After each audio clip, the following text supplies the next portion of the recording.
like over 120 worship leaders bought the track for it. Wow, that's cool. Like so many people are using it, and we almost didn't make it. So,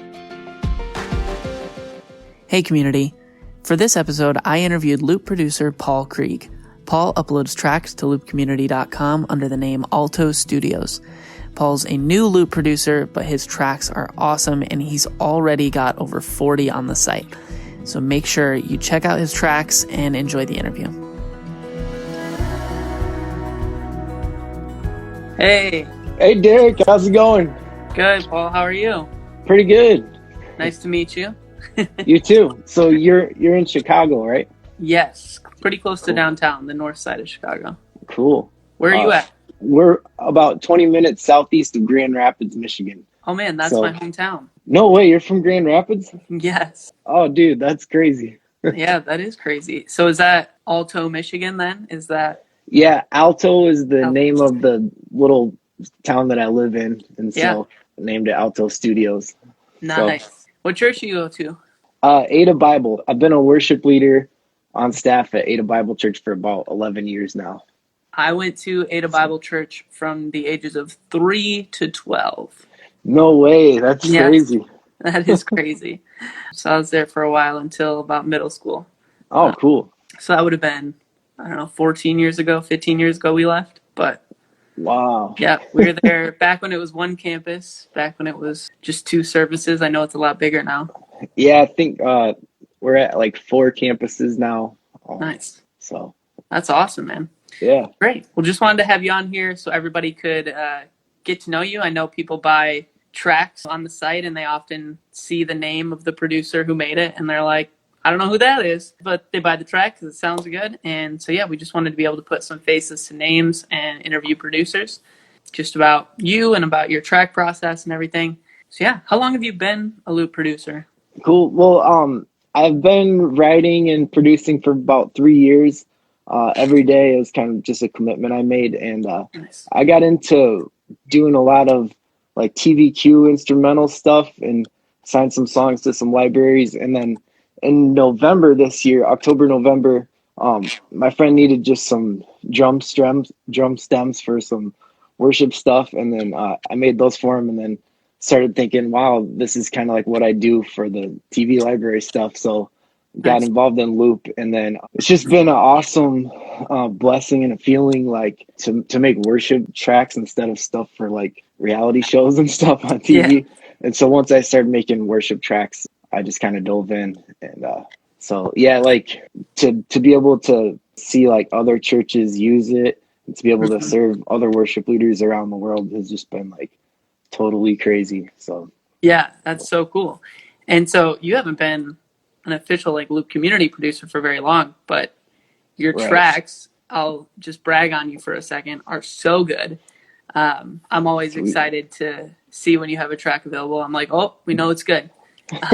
So thanks, man. That's cool. For everybody watching, make sure you check out ALTO Studios tracks. That's the account that Paul is. Yeah, Paul is the man. That's true. Thanks. I'll give a lot of credit to I actually make the tracks in collaboration with my friend Joel Jacobson. And when I started, I think I had like 10 or 15 tracks and they're starting to sell. And Joel is on staff at our church and he plays guitar. And we were in like a green room one Sunday and I was telling him about Loop Community and he's an amazing guitar player. And we kind of rubbed our heads together and we're like, man, if we work together, we could make like twice as many tracks. Nice. And like drums is kind of my main thing. Guitar is his main thing. And so we can make better tracks and more tracks. And so in like December, we started doing that. And so I think we're up to like 45 tracks now. And our goal is like, 200 or something. Wow. I love it. That's awesome. Appreciate you guys making tracks. What we love about Loop Community is just being able to have a platform for guys like you who are great producers and a way for you to sell your tracks. Yeah. So you lead worship. What has it been like the last couple months? Things have been I think the whole week everything shut down. Like we had like a Thursday night rehearsal. We were ready to go for Sunday. It was like March 11th or somewhere around there.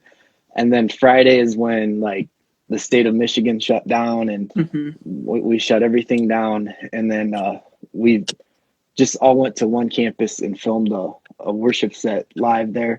And then since then we've been filming like during the week, and there's about 5 or 6 worship leaders on staff, and we come together and just film the set. And then right now we've launched like Ada Bible Home Edition, where people are invited to like invite their friends and neighbors into their house, and so we're doing that for a while, like until we're able to open up. But yeah, that's great. It's cool to see how so many churches are being creative about everything. Like, it's hard in a lot of ways, but there's also a lot of like opportunity. Like, yeah, invite your neighbors to your house for church. Be like, hey, you don't have to drive to church. You just have to walk over here.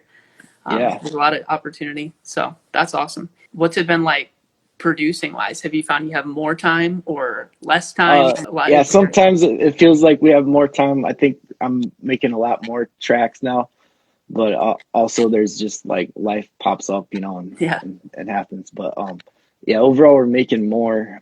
I feel like a lot of churches are starting to meet again, and a lot of tracks are selling. So it's exciting to feel like you're helping churches come back online and stuff. Yeah, that's really exciting. It's cool to see. Yeah, even if it's in like an outdoor capacity or like home groups, like a lot of churches are starting to like, all right, we can kind of meet, so let's figure out how. And yeah, hopefully these tracks are just super helpful for everyone. And my I have a wife, Sarah, and 2 kids, Kaylee and Kinsey, and we always have homeschooled. Yeah. So like the school part has been kind of normal for us to be around the house doing that. So that's good. That's been cool, but they missed out on their summer camps and stuff, so they're kind of bummed. Yeah, for sure. There's definitely been a lot of bummers, but that's nice you didn't have too big of a transition. I know I've heard from a couple other producers, they're like, well, now I'm a homeschool teacher and I wasn't before, and so I have no time to make tracks. Yeah. So at least you kind of already had that rhythm. That's good. Yeah.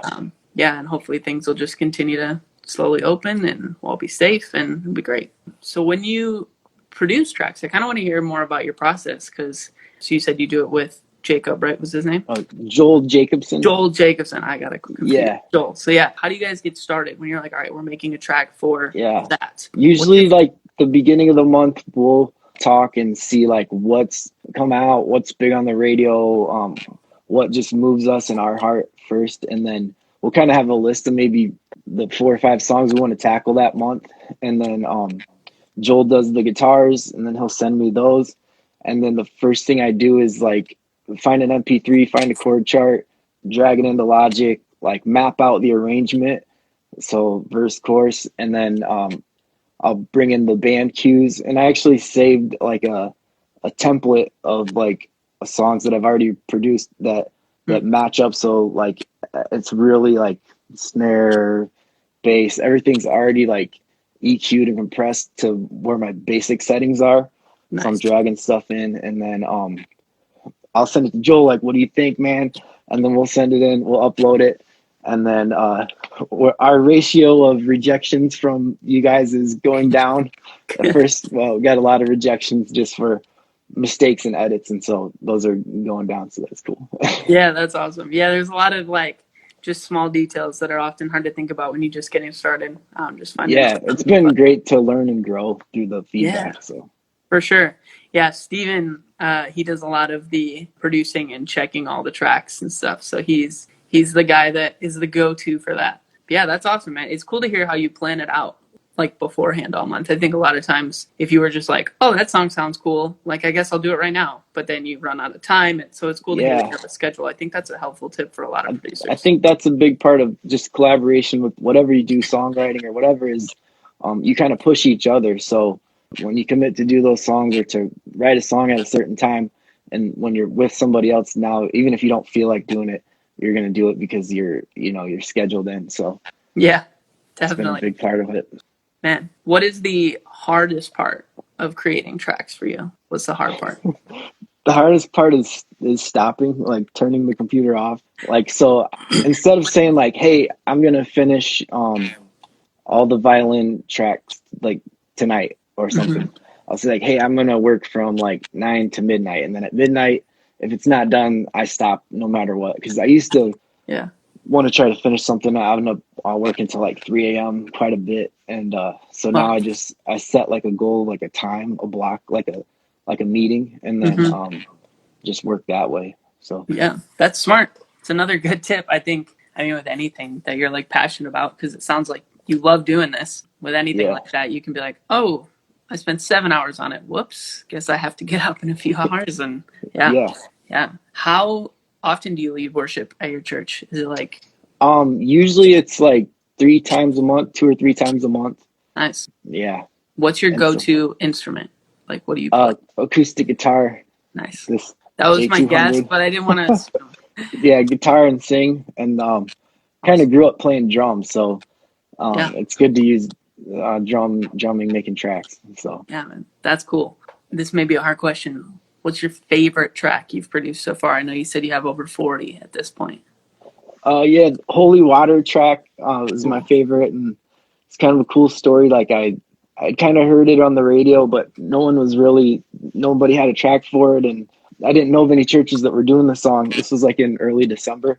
And so I kind of thought about making a track for it, and then I decided not to. I was going to leave and go to the gym, and like I walked out into my garage, and Holy Water was playing on the radio that we have in our garage. Like we leave it on, and so I turned right back around and came in and like text Joel. I was like, "Dude, we're doing it." And so we made the Holy Water song, and then like over 120 worship leaders bought the track for it. Wow, that's cool. Like so many people are using it, and we almost didn't make it. So yeah, that's it's awesome. Crazy. That song came out of nowhere. I remember, I think I saw it on the site and was like, oh, I don't know what that song is. And then somebody at the office was like, have you guys heard this song? And I was like, no. And they were like, listen to it. I was like, oh, this is good. And then it like took off. It skyrocketed in churches everywhere, and sang it in our church. And it's a great song. So I didn't know if it would be a real congregational type song, but I think it's really celebratory and upbeat. And so I think it really caught on a lot of places. Yeah, it's surprising to see when there's like a not traditionally congregational song, like which songs churches end up using. And I think the lyrics are great. And it's upbeat, like you said, which helps. It's easy to transition into worship. So that's awesome, man. Well, so you use Logic, you said. Yep. Little Apollo interface and some Atom Audio monitors and Logic. Nice. That's awesome, man. Thanks for getting on here just to share. We get to put face to the name. If there's anything else you want to say, otherwise, appreciate getting to know you. Hopefully we'll get to know you more soon. It's cool that like just to see that like your hard work has helped you create just awesome tracks so quickly for the site. And we appreciate all you do for sure. Cool. Thanks, Derek. It's nice to meet you, and hope to get to hang out in person someday. Yeah, definitely. I'll be looking to see just more tracks that you produce, because they're awesome, and I always like listening to them. And so if you're watching, you want to check out Paul's tracks, search ALTO Studios on loopcommunity.com, and you'll find all of his tracks available. Use them in your church. Thanks, Paul. Appreciate it. Thanks, Derek. Yeah, have a good day. I will see you.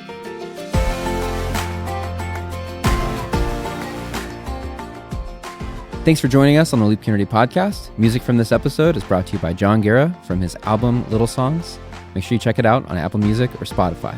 If you enjoy listening to this podcast, leave a review and a rating. It means a lot. We'll see you soon.